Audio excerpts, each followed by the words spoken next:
You are listening to PartyNerdz Weekly.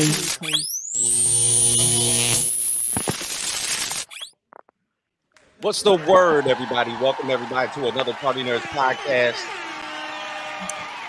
The reviews are out, everybody. We're here talking about the first week of Blue Beetle that is now out in theaters.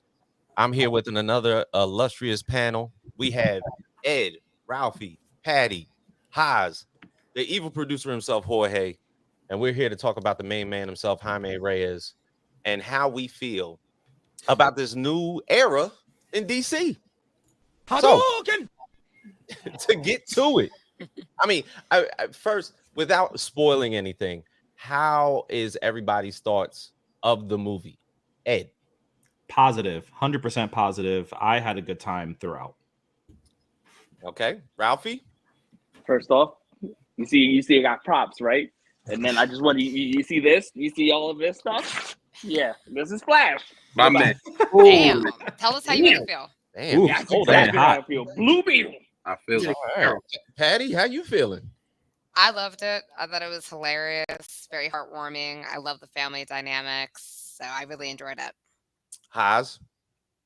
I am not paid by DC or Warner Brothers, and I'm here to tell you this movie is the shit.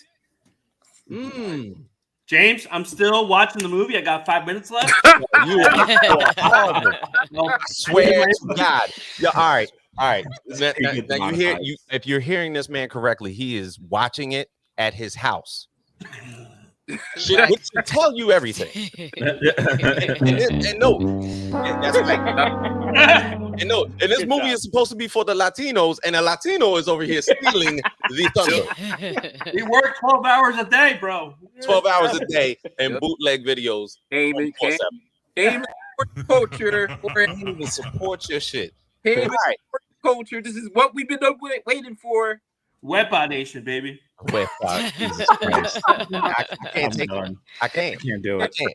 So, to get into it politely, as far as the origin stories are concerned, because I know Jorge wanted me to bring this up, as far as the comic incarnations of Blue Beetle. Now, for anybody that does not understand, Jaime Reyes is a very brand new character to DC. And then when I say brand new, he's not one of these legacy characters that's been carried over since the 1920s or the 1930s.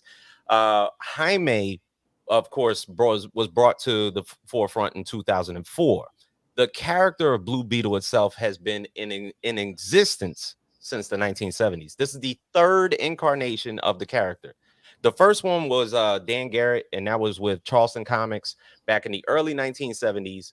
And then when, I guess if you want to say, when Jack Kirby left Marvel and came over to DC for a very short time period, you was given the second adaptation, which was Ted Cord, who was mentioned in this movie, who did not have superpowers, but yet used science, namely from the Scarab, to create various devices. And people will not know that he was the inspiration for Night Owl in the Watchmen series. If you saw the Scarab when it was floating around with the gigantic eyes and shit, when it was crawling into the castle, if you look at Night Owl's ship from Watchmen, it's literally almost the same fucking thing. So if you look at Blue Beetle and you look at Night Owl, you realize that Alan Moore, who wrote Watchmen, took the characteristics of the costume from Blue Beetle and just made different ass colors. That's all it was, you know. And Ted Cord in the comics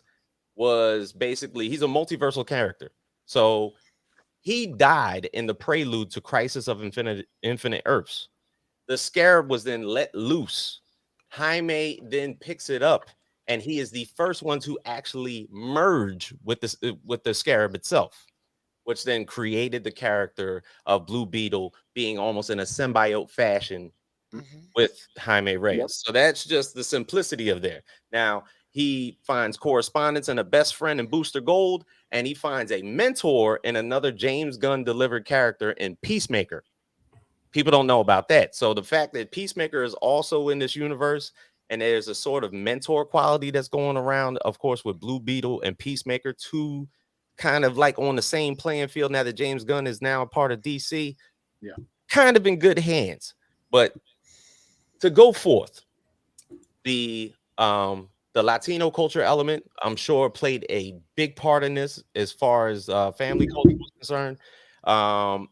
The fact that this is a kickstart into the brand new DC universe with a young character first is also, and it's not a legacy character, it's also a big thing. But the thing is, the weekend numbers, because of what the DCU EU is, proves it different, because it's only made about $30 million in the first week, which can sour everything. Right. Yeah. 25 is the exact number. Actually, now that you bring that up, I pulled it off from Box Office Mojo. It did a 10 million Friday, then it went down to an 8 Saturday, and a Sunday it only made 6.5. My God. So That's a shame. It was so good. I know. It's such a shame. The Like, marketing wasn't like, Yeah, I didn't think they promoted it because I think enough. it's 43 worldwide. So even with the worldwide, like it's extremely low. yeah, 43.6. So Yeah. so I ask now this: is there a stigma on DC that is ruining the exact new era that's trying to be bolstered in? If it's not Batman in the title, not Batman in the movie, which Flash did. If it's not Batman in the fucking title, is it ruining other DC characters? Haas. Yes. We talked about this last week. DC has ruined the trust to the consumer with these subpar movies. So, along with not promoting this film, people didn't come out to see it. People like myself. I had zero. When I tell you zero, I had zero expectations for this movie. I only went to the movie, only went on Wednesday because I just wanted to see my people. I just wanted to see and hang out with my people. So I had no expectation. I was super surprised by how good this film was.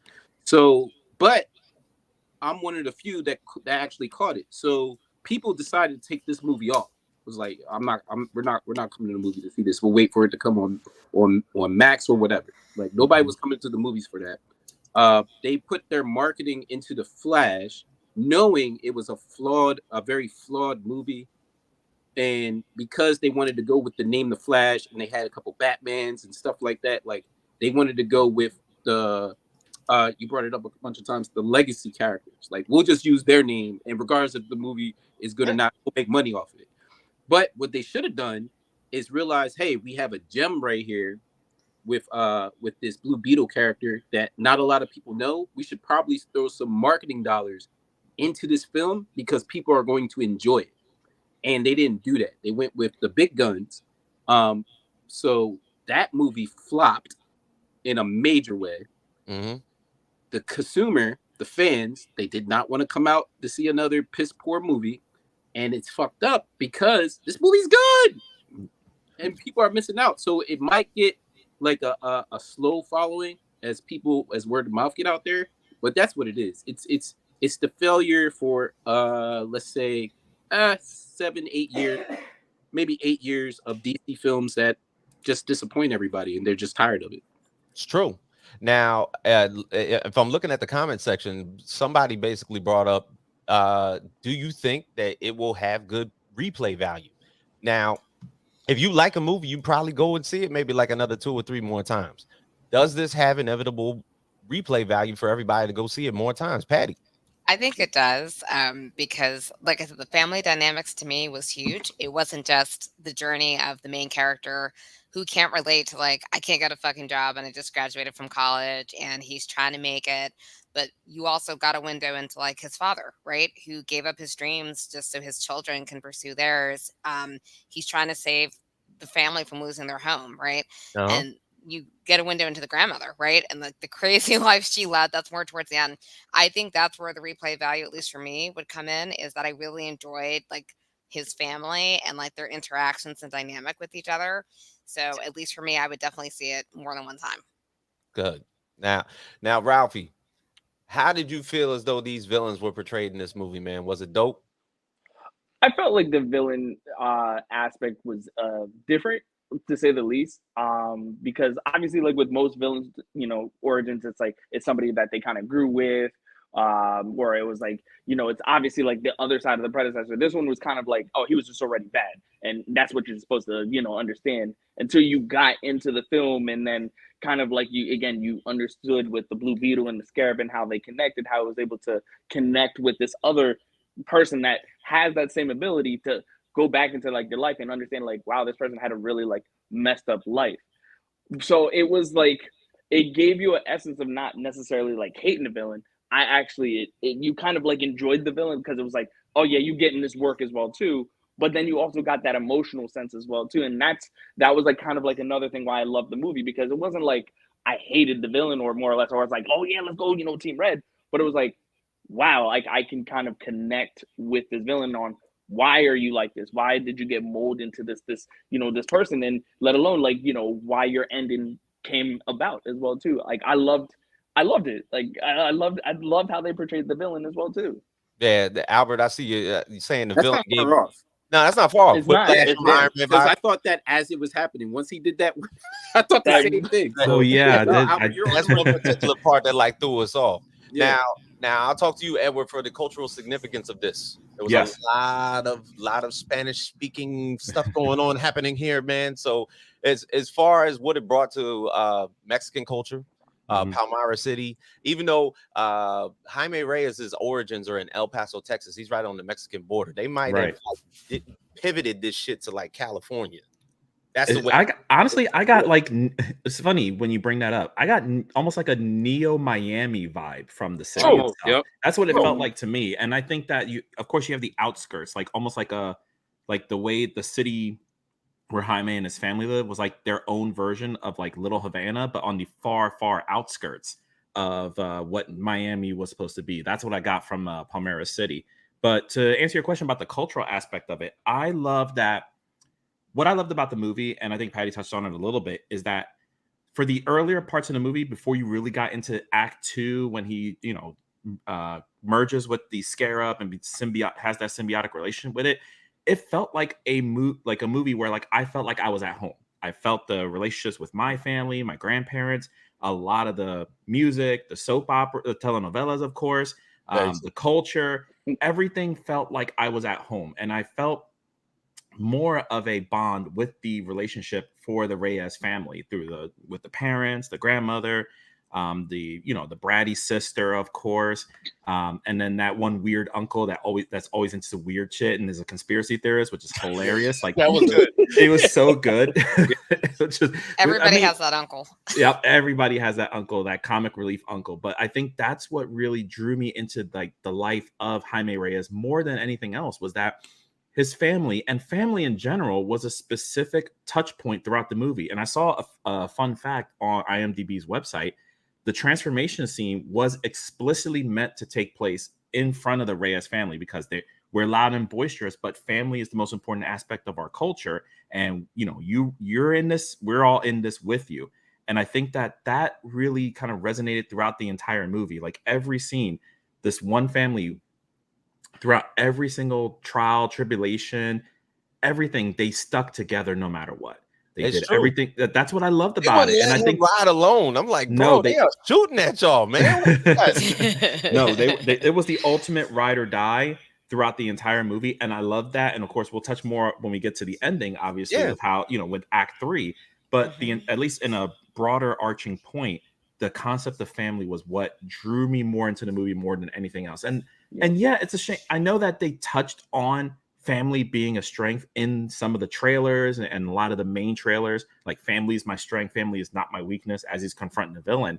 But that was only a glimpse of what family really meant. So those in like, you know, Mexican, Puerto Rican, Cuban, any Latino culture, I think that when you sit down with the movie and you hear the music notes and you see the telenovelas and you see kind of like that warmth that Act 1 truly brings, and if you're like a millennial or a Gen Z member of the Latin culture, and you're like, oh yeah, you know, I get annoyed by like the past culture. No, embrace it as much as possible. Embrace it while you still can with the family that you have. I do that a lot with my grandmother. I do that a lot with my pops, all the time, as much as I can when I visit them. So that was a big sticking point for me throughout the movie. Yeah, I felt like they family was about it. Like if Jaime was in a Yes. fight, they was all getting out the car and we all Yeah. gonna bang. Like Uncle, what was it, Uncle Rudy? Especially the uncle, because he was Yeah, like Uncle- driving the Rudy. getaway car. Like Uncle he Yeah. Rudy was had the shit in the back of the gangster. car that he hit homeboy with. I'm like, yo, He like, he literally had the scrambler ready to go in the back of his in the truck. back Yeah. of the truck. Yes. Yo, I'm like, yeah, family members like that. Yeah, you don't get too many of those. Yeah. Jorge, did you feel the same way, man? I know you over there watching the last 2 minutes of it. You guys just spoiled it. No, I mean, like Ed hit it. It brought such nostalgic feels when I was little. You know, grandma sewing and shit. It's just the whole field being around the house in a loud Hispanic home. You know, Right. especially with the telenovelas and all that. So yeah, no, I completely agree with that. And we're not going to displace the fact that there was Latino on Latino crime because the character of Omac was also of Mexican origin in the movie, which I was like, damn, that's kind of fucked up. Hold on. Yo, Ignacio was running rampant throughout that whole thing. So, like, let's dive into that character.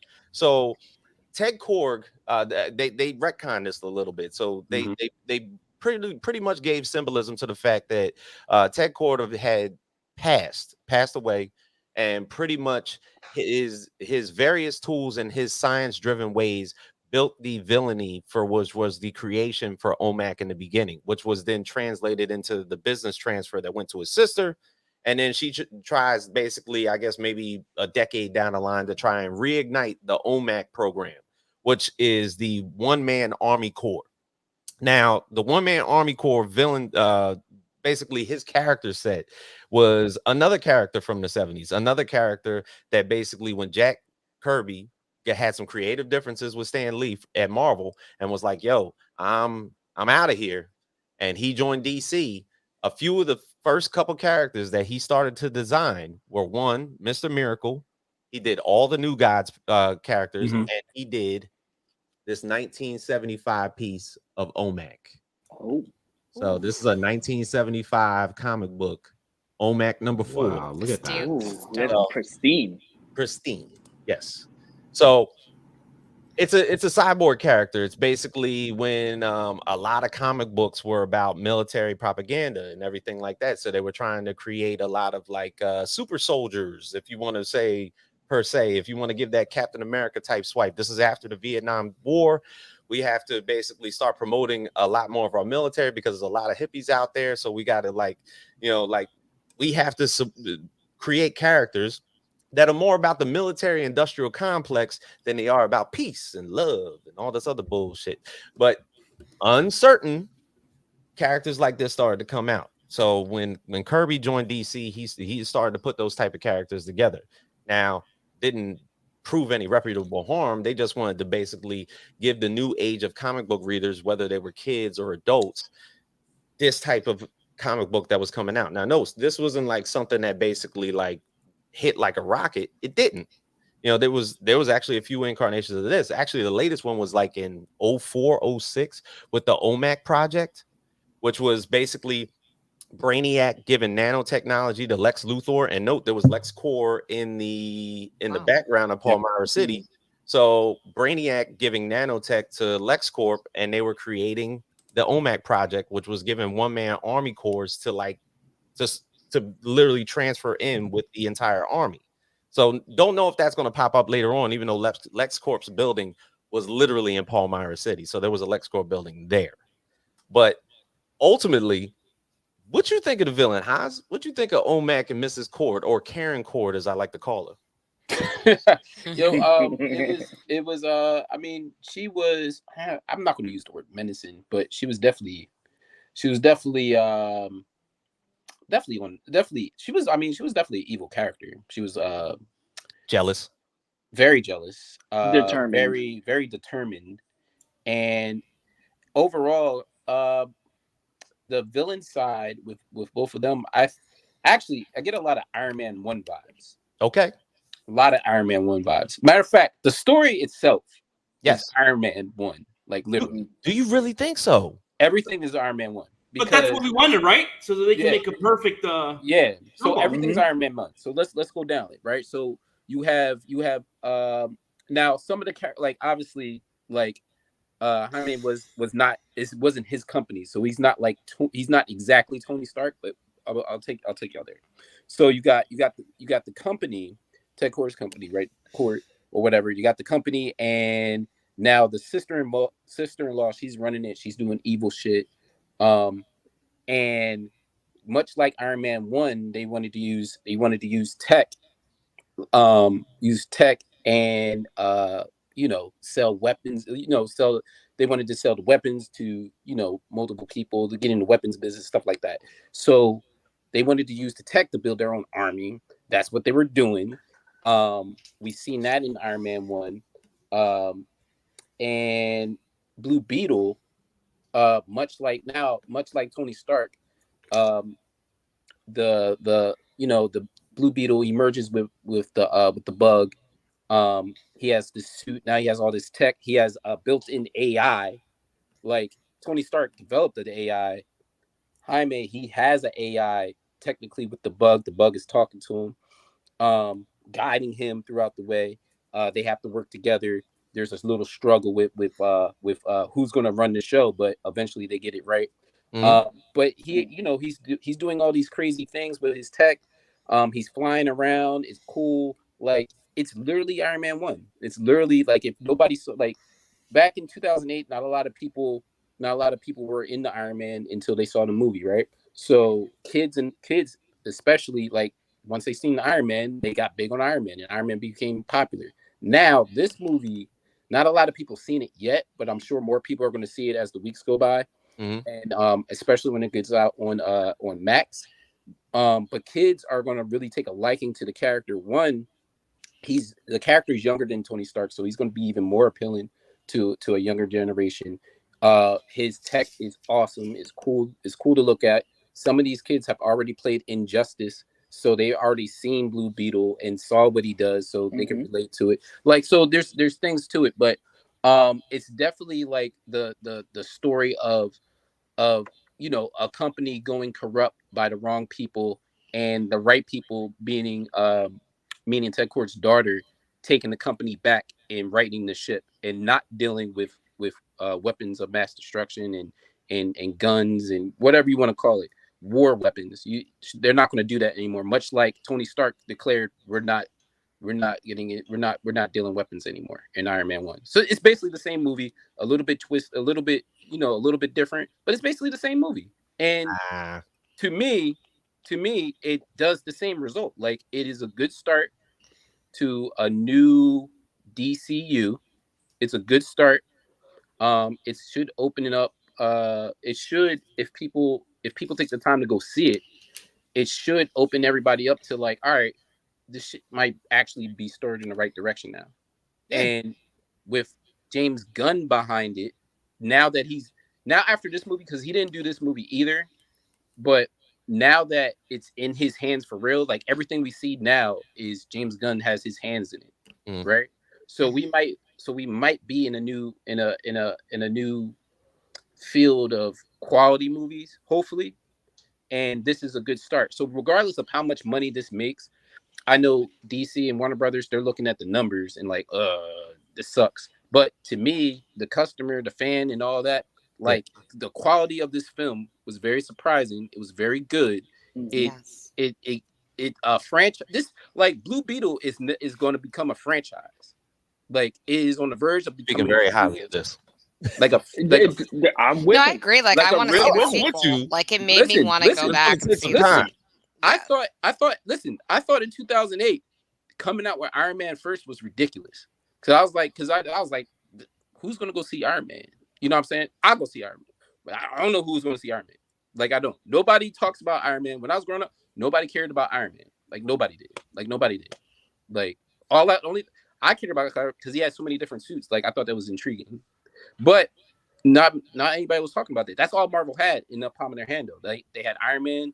They had sharing the Hulk, and they had Captain America and Thor. It was very corny before they all got started.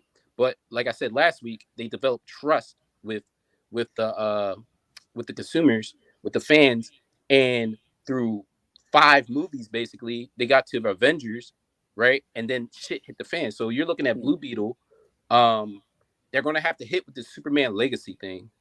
Like they're really gonna have to hit with the Superman legacy, because if they flop that, then this shit might get reversed and go right back down to where they are basically right now. I would say, because the stigma's already there. We're literally trying to say, how do they get up out the hole? Because the stigma is so out there, so bad that literally they're introducing new characters, which is what you're supposed to do. Yeah. And it's even if the movie's good, people are like, I'm skipping it. I'm not doing it it's just not happening for me. But I think we talked about it a little bit, because it's like they didn't promote it right. Like Eddie was even saying, like, I didn't see enough about the family. Like, you heard them saying family first, and it's like, but you don't actually see like the interactions with him and the sister at the hotel. Like, I might have shown that, right? Or just show the grandmother like singing the song from the soap opera. Like, I didn't think enough of the humor was in the ads. Like, I think Eddie's grandmother might like the movie because she loves that telenovela.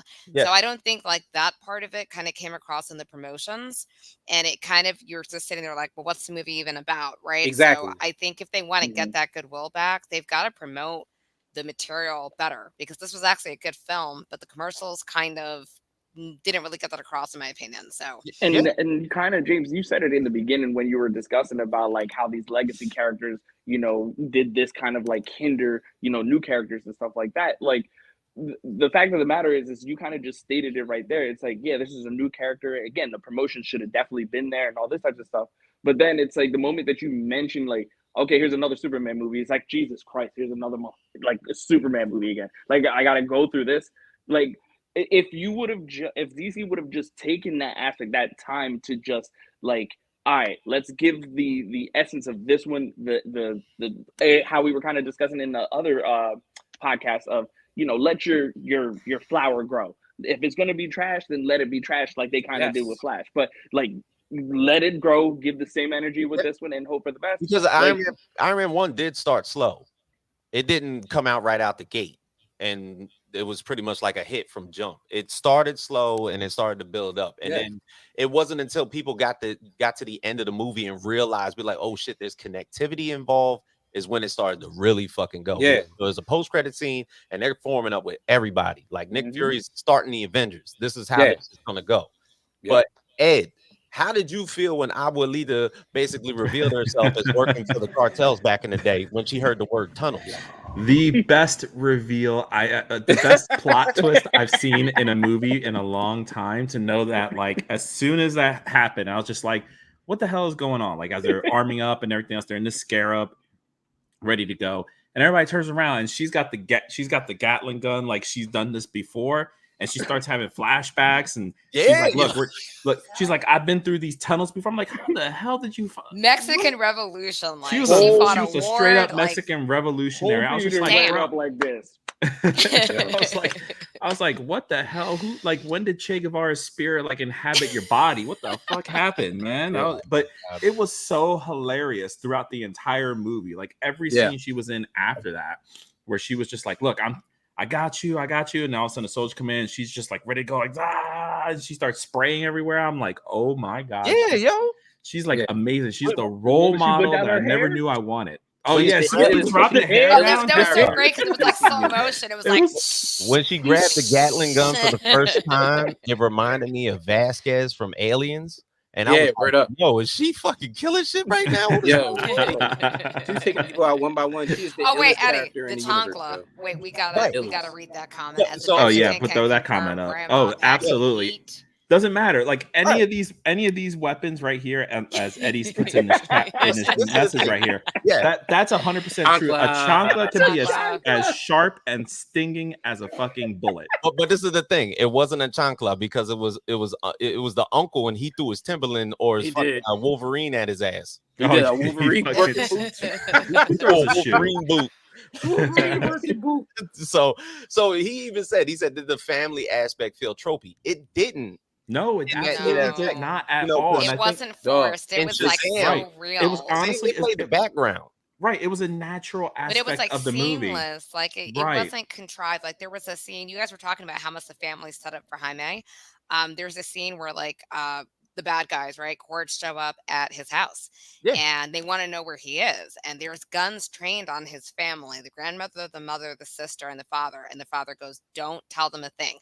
And like, I just thought that was so representative of like, it felt real and organic. Like it really wasn't forced. Yeah. Or even you can take it for like the evil character, the bad guy as well too, and how strong his connection was to his family. And again, when it brought you back to understanding like that shit, that one, like if that one was here, yo, he went through some shit. Yeah, he did go through. He went through the shit. And the thing is, you got a flashback within like 2 to 3 minutes. And I know, Jorge, you just got finished watching that part. So literally, so literally, like all of a sudden, you find out that the character of Ignacio, who's constructed in OMAC, has been going through this physical torture since he was a child.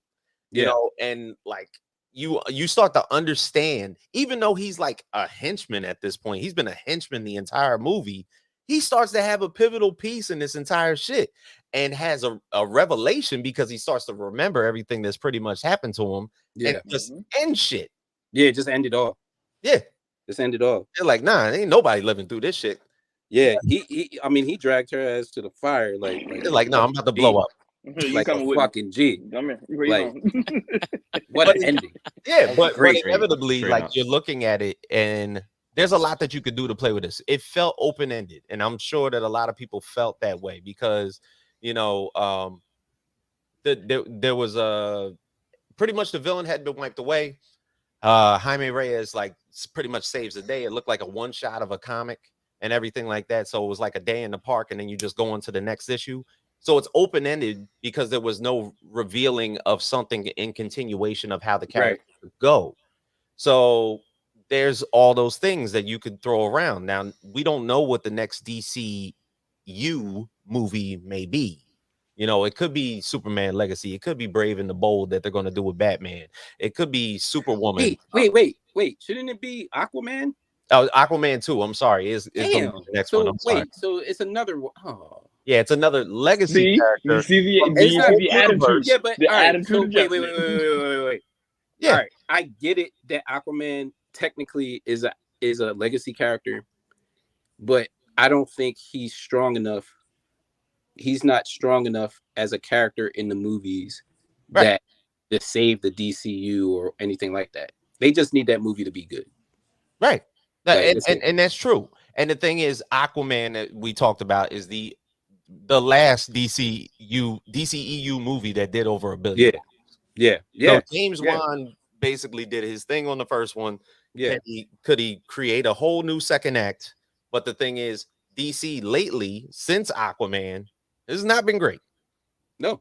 You know, so the thing is, if there's an inclusion of Aquaman, if there's an inclusion of Blue Beetle, there's already the incorporation of whatever James Gunn's going to bring. Does it even include Aquaman? Is this Aquaman 2 going to be the finalization of that character? And then no, he's coming.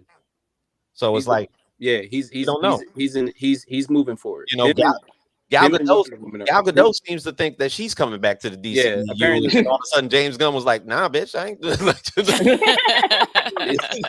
I ain't say that. That's what it sounded like. Nah, I ain't say that. Momoa is definitely in. Okay, he's definitely in. Okay. So I have to highlight that comment again, Jorge. So ultimately, I believe in this philosophy here. For 40 years, I've watched some of the greatest movies ever made, and none of them had people that looked like me. I couldn't care less as long as they were great stories with great acting. Totally true. That's what it should be. Because the diversity fact from 40 years of watching movies, or yet even beyond that, were probably the stigma of a lot of less diversity than there is right now. Yeah. This was a good story. It had great acting. And I've always said, I mean, even though I never liked the Karate Kid series on Netflix. Don't do this. Stop. Shut up. All right, so it has been because you got roasted when you did the review for the first season. I know you two went on your ass. I stand on it because nobody should be fighting that much in fucking high school and going to the hospital. Okay. The karate dojo at a strip mall. I'm not doing any of that. You know, but I feel as though all the actors that have played in that series were pretty much training ground A for comic book movies. Anybody from that series, anybody. Like it could be Xolo, who obviously has been thrown in. It could be the little black kid, the girl. Look, I don't even know the fucking characters anymore. See all that bullshit? But anybody from that series is like literally they could be anything in comic book movies going forth if they can.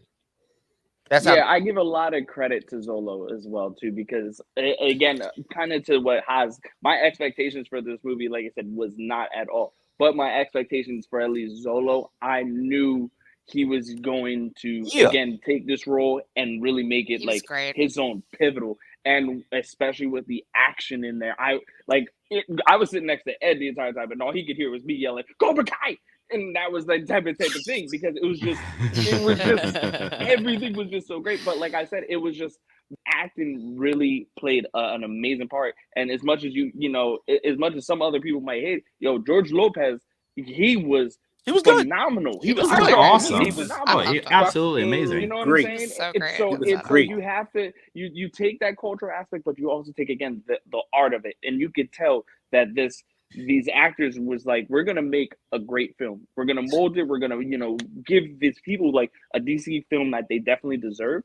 And like I said, if the promotion was there, this would have been blown out the water. This is what I was telling Hazard, because I was like, this might have saved DC for me. As far as I'm concerned, it saved DC for me. Every other movie, and I don't care what anybody says. You can give me bad press off that 3-hour Batman film that hit HBO Max, snooze fest. But this was meant for me. Listen. Give my boy Xolo his flowers. Yo, would it say George Lopez being Blue Beetle if a movie came out in the 90s?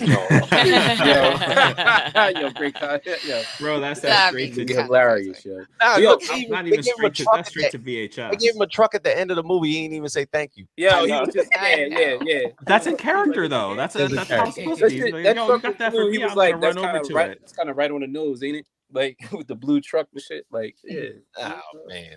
But all in all, I feel as though it's a great start. Even though I can't say the replay factor, but the everybody looks at the opening week as being like a predicator to the success of the movie. We can't say that because Elemental went overseas and started fucking just smashing shit. Yeah. It's now overtaken Across the Spider-Verse as now the top animated movie that came out this year, because literally of a run. So we're not sure exactly where that's going to happen. Yeah, the strike happened, which probably affected. That definitely impacted pretty badly. Yeah. They couldn't do marketing and promotion. I mean, they promoted the fuck out of Flash, but the thing is, the strike wasn't happening during that time. Yeah, Blue Beetle being this character that's pretty much non-existent to a lot of people, because the only time that maybe you saw him in Young Justice, maybe you saw him if you read comic books and saw he joined the Teen Titans for a certain amount of period, but he's only been in existence since 2004. Like Jaime's character has been in existence since 2004. Yeah. So it's 19 years. Yeah, not even 2 days of footwork to get to this moment. Right. So it's like, where do you go with this? Like, you're talking about after Crisis of Infinite Earths, which was in the CW verse what, 2-3 years ago? Yeah. So, like, how do we construct this character? If he's going to be, which James Gunn has been saying, if he's going to be the plot point going forth, he's a young character and we can build on him to, like, be a central figure in DC for years to come. How do we do it? I think they can, because, like, at least for me, and, like, everybody, y'all jump in with your opinions. Like, it kind of made me think of the first Spider-Man that I saw way back with Tobey Maguire, like, in the early mid-zeros whenever it came out. But just kind of this down on his luck, like, young guy that's super relatable and, like, has issues we all have. Like, I don't know if I can pay my rent. I don't know if I can get a job. I'm getting treated like shit at a job interview. They won't even pronounce my name correctly. Like, I just thought he had that relatability factor, and then he's really likable. So, like, I think if they do it right, to your point, Facts, like, at this point, like, if word of mouth doesn't kind of give it legs, right, then it's like, that's not going to be good, right? Because it obviously didn't make the money it should have the first weekend. But I loved it, and I'm telling people to go see it. So if that kind of word of mouth can build up and people give it a chance, like, I think they can build out from this point based off of what I saw in the movie. Word. And does anybody else feel the same way? Like, how is it best to incorporate him with all these legacy characters that they're pretty much going to start reintroducing, and then have Blue Beetle just be the one? Like, if Superman's getting his ass kicked, you think Blue Beetle's going to come in and save the day? Yo, listen, you can plug him because he's Patty was just bringing this shit up. He's a relatable character to the public. So you can easily just plug him in. He doesn't have to be the main guy per se. But yeah, I can see him with his power set too. Yeah. I can see him just fitting right in with the He Justice. almost does Green Lantern shit better than Green Lantern. 100%. I can come up with some shit off the cuff. Actually, it looks cool because Green, like, all right, the whole, to me, and it's just me because I've read and watched through animated series and movies and comic books and all kinds of stuff. Like Green Lantern to me is kind of played out. I ain't gonna. Oh, hey, now. I know, but he's kind of a played out character. I'm with you. I'm with him. No, hey, it's just me. I'm with you. Listen. I don't care. Hot take. I don't care if it's Jordan. I don't care if it's Stewart. Like I don't. No. I don't care who it is. Look, I always said the only way that Green Lantern can work is to do Green Lantern Corps with all the members with all of them. It has to be to do a war movie, a space war movie. Yeah. Now that would be dope. But Sinestro Corps versus Green Lantern Corps, an all-out front fort saga, like a fucking war movie. Keep it in space, because I think with the Justice League, I think the any one of the Green Lantern characters is kind of corny with the Justice. I like you said, do it in space and just have these cores go against each other. Dope. I'm with that. Sign me up. All right. With the Justice League, not feeling it. I'm already used to him not even being part of the Justice League in the cinematic universe. So I'm cool. Plug the bug in, right? Blue Beetle. Plug him in. All right. Plug Peacemaker in because he's needed. He is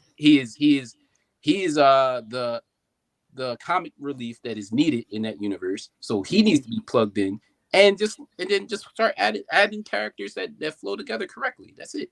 Okay. Like it's real simple. So Blue Beetle definitely he is in. Yeah. Now, when he bust out that sword and was like, "Yo, I can do whatever you think of." Yeah, the sword came out like Bleach. I was like, "Holy shit!" He's in. And there's one thing I wanted to bring up before the podcast goes off. The which I felt was the best acting in the whole film, and it was when his dad caught that second heart attack. And that was I don't care what anybody say, and I know it's not going to get it. But that was kind of Oscar worthy, because the way that affected each and every character, the fact that Jaime he got distracted by that, then got caught, had to watch his dad basically die. There was anything other the family couldn't do anything about it, and they had to watch him pass away. And then after he passed, Grandma took over and was like, "Yo, we got to be strong. We got to go get Jaime." Yeah, we're not. There will be time for tears. It's time to fight. Yeah. And then at the end sequence, and then at the end sequence, it brought it all together when the mission was solved and the villain was vanquished and everybody linked up on the ship, even with a little bit of comic relief about the grandmother being a revolutionary thing. Once everybody kind of got together and figured out, okay, we're all alive, we're here. As soon as she said, "Now it's time for tears," it's like, all right, here we go. And then even bringing in Jenny Cord and say, no, you can, you can come in as well. Like if you have something you're feeling, join us for this. Yeah, I mean, it hit hard. Jaime did have his Uncle Ben moment, which might have been a little tropey, but that was totally fine. I won't call it tropey. I can't even sit there and call that tropey. Because he found out that the Scarab, basically, he was like, "That is your purpose." He was like, "You've always been looking for this shit. You went to college. You felt like you ain't find it. You was out there looking for jobs, so you could." But I feel like it was an earned moment. I didn't feel like it was cheap because at the beginning, like you saw him struggling. They're at the hotel, like the sister's like taking gum out of her mouth so they don't get fired.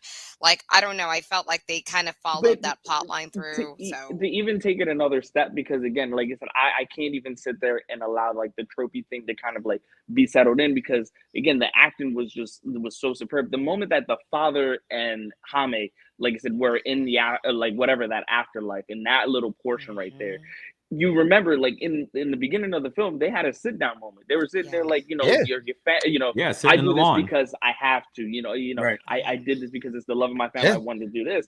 But then you get the afterlife where it's like, no, you got to do this, for your family. You do this for us. Don't do this for me. Do this because you want to. And it was just like, you're sitting there just like, I'm not. No. And it was also, I'm going to throw one more thing. Yeah.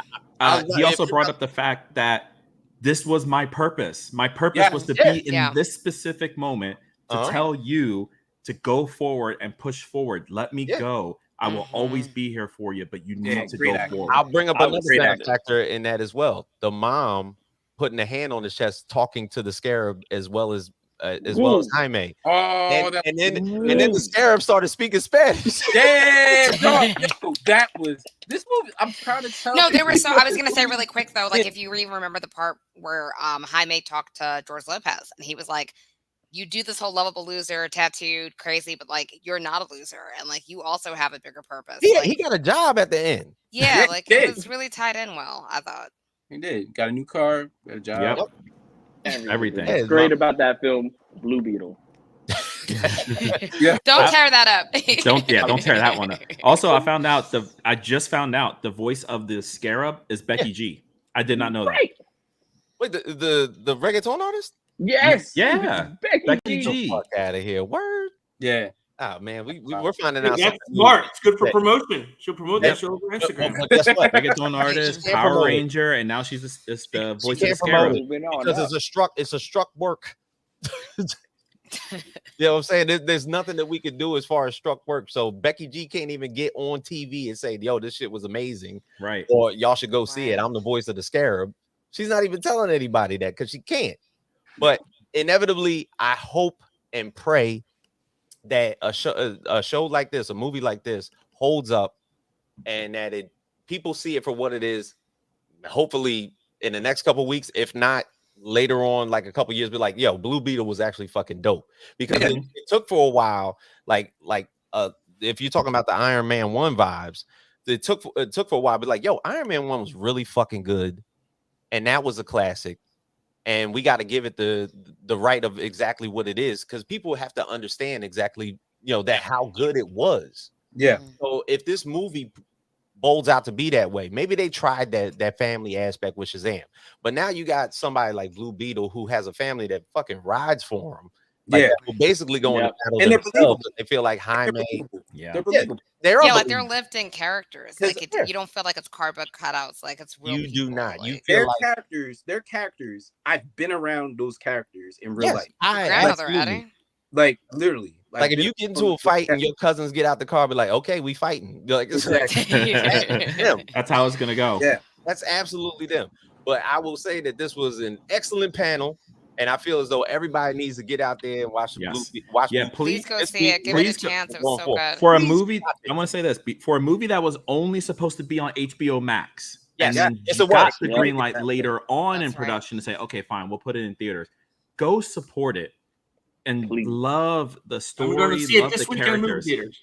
Yes, love every single bit of it. Love it. Like embrace what you're trying to experience. Embrace the culture that it's trying to also be a part of the story as well, because the culture is the biggest aspect of it, and it's so important. And it's not, there's no stereotypes, there's there's nothing played for laughs, there's no, just like what Patty said, there's no cardboard cutouts, anything like that. Every single character had their own. Of course, there's always that feeling like, oh yeah, I had that, that same Spanish type relative in my family, I can see it. Oh, lol. No, but outside of that, every character, despite what you may think of them, has a purpose for the entire movie, and that's why it stuck home with me more than any other movie this year. Dope. And we're gonna end it on that point. That's exactly how this movie should be. So for everybody out there that hasn't seen this movie, go out there and see it immediately. It was amazing. All right. So for myself, James Grandmaster Facts Boys, Ed, Ralphie, Patty, Haas, Jorge, Party Nerds, we are out. We out, baby. Bye-bye.